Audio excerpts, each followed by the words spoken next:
Bathurst Mountain, a name etched in the hearts of motorsport fans around the world, a place where legends are made, dreams either soar or shatter. All the good things you read and write and see everywhere on the internet about Bathurst, pretty much are true. Me, my first time there was November 2011, my first ever race at the iconic circuit of Bathurst, Mount Panorama, and it's as part of the Meguiar's Australian Production Car Championship, the final round for the season. Pretty hectic start, qualified pretty poorly. It's my first time around there, so yeah, just really trying to figure it out. And I'll be honest, qualifying and most of this race, the first race, I was just a tourist. I was just driving spiritedly around Panorama. The sheer elevation changes, the wall storming mounting. Everyone talks about it, but until you've actually done it, it's absolutely bonkers. It's something that you just can't prepare for, and until you're here, it's just breathtaking. But it's also brutal. The track flows really, really well. Like that's what surprised me. The track's flowy, but you can't take your eye off the ball for a minute. What I thought would be easy on the track was hard. What I thought was hard would be easy. But what I did surprise me was how well the track actually suited the Commodore, and we still just haven't got our heads around the handling of this car. Yeah, man, this place is just one living, breathing entity of its own, and so much fun to drive. And one thing it really doesn't prepare you for, it wasn't overly hot while we were there, 26 to 28, I think it ranged throughout the weekend. There's a little bit of 30 degree, but nothing wild hot. But the heat inside the car, man, it's like a dense rolling hot box, especially up the hill. I don't know if it's the walls on either side, it just cooked the car, but my cool suit lines were hot. We have to work on some better sort of insulation and underfloor insulation. Car didn't get hot, I got a big PWR radiator, gearbox cooler, diff cooler, but just inside of the car got so hot. You know what? I found my rhythm, and from this one to the last race over the weekend, I picked up six and a bit seconds, 8 seconds from quali. So that's just massive. And I reckon there'd be a lot more in the car now. I figured out how to flow it over there, got a bit more confidence in it. There's plenty more left in the tank. It's the challenge of this place. It's what keeps people coming back, and it just really does test your skills. It's not like Phillip Island, which is a big, fast-flowing circuit as well. Phillip Island, you can commit everywhere. Here, there's sort of one line. You've got to give everyone room and drive, very cautiously. And really lucky to be part of the Shannon production cars here in this ride. Really well. Really looking forward to coming back for the Bathurst 6 Hour in April. The car's over with Dave at Dsport. We're just making a bunch of changes just to make it nicer to drive, just more consistent and just easier. It's really, really good to have the helper guys. Bathurst is cool because you can just, especially production cars, you get to drive against so many different cars. The WRX all over me over the top until the last couple of races where I just, I was further enough down the road and had the pace, but it really suited the Commodore well, which did surprise me. The Commodore worked well at Bathurst. It was the big straight flowing stuff. It just really sorted it. Damo's going to love driving the car. It's so much better than the last time we drove it already. All the new gear in it, and the refresh from the 6 Hour. It's going to be awesome. Obviously, we've got Anthony Jewell driving with us in the 6 Hour as well. The guy's just a freak. He's such a good driver. I'm really looking forward to him having a crack and seeing a bit of pace out of the car. And like I said, that move just there, that's just me just not having the commitment. Later in the race, I did get to go flat through there. First race I didn't, but yeah, like I said, there's so much time to be found down through the bottom here. Like, it's crazy. The 6 Hour is going to be awesome. We've got a huge team. This event, I had Damien fly over to help me out. Chris Chevrolet was there, which is really, really cool. he was in Sydney for a release of a new motorbike from his work, and then stayed for the weekend and helped out here. And I actually had Luke Radsma or Radzi and his dad come over from Adelaide. They crewed for us at the bend round, and super cool. He brought his electric skateboard with him and actually did a lap in the mountain on the skateboard. Just something like 48 k's an hour down the hill, which is like super duper cool. But yeah, really enjoyed it, loved it. So bouncy going up to the front here. Just a wicked place. I'm really grateful for the help I've got. Like I said, Dave at Dsport, who's looking after the car over east for me. Shannon at Tunecorp. The tune on this car is unreal. It just keeps going and going. For a stock 6 litre and a pretty nice shell. He's done a wicked job of sorting it out, and all the data I'm learning how to get from the Mo team now is next level. Obviously, Damien, my co-driver, number 1 Spanish winner. There's nothing that guy can't fix on a car. Absolute weapon. DC Auto Repairs, DC Auto Centre, I should say. And solid guy. Penrod Oil, always run Penrod Oil on my stuff. Been an ambassador for a few years now, and really love it. Obviously, Chris at Culture 24/7, keeping me fit, and Physio Cream. They've been great. Went to a safety car, so a bit of a quick and through here, just so you're not so bored.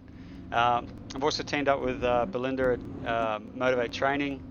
She's just helping me get more organised and more sorted and more focused on racing and results. And obviously Lux Performance, my company. So sit through this, enjoy the rest of the racing, and I'll post some more of the videos up. It's going to be really good to see what you think of this first race versus the last race. I was so much quicker over the top, flowed so much more, up into Skyline and that. I just, rather than being off the throttle, I was quite jerky in this race. Like I said, I was just a tourist. Going to the last race, I was letting the car move, letting it flow, and can't thank Dave enough for how neutral the car was and how easy it was to drive. Anyway, let me know what you think, and look forward to the next one.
like I'm so grateful to have such a awesome family that supports me doing this dumb stuff for race cars. Great mates like Damien, that helps me out. Shannon at Tunecorp, David Dsport. Penrod Oil, being an ambassador for them since it's drifting, which is awesome. Chris at Culture 24/7, always such a chirpy dude. Physio Cream, helping me out now. I'm getting older, getting aches and pains, and motivate training. And also, just want to say a massive thanks to Luke and Sue. They've travelled to most of the races from over here in WA, and just keep us being awesome, and just keep being an awesome cheer team. Like they just infectious energy and smile that I love. Look at this crazy last lap, the Mustang and the BMW just came together, and they're just trying so hard a couple laps, just a racing incident. I think one of them just ran out of brakes or pushed the other one a bit wider than they thought, and both followed off, and yeah, really unforgiving place like that. But yeah, thanks again, let me know what you think, and yeah, I'll get the other videos up soon.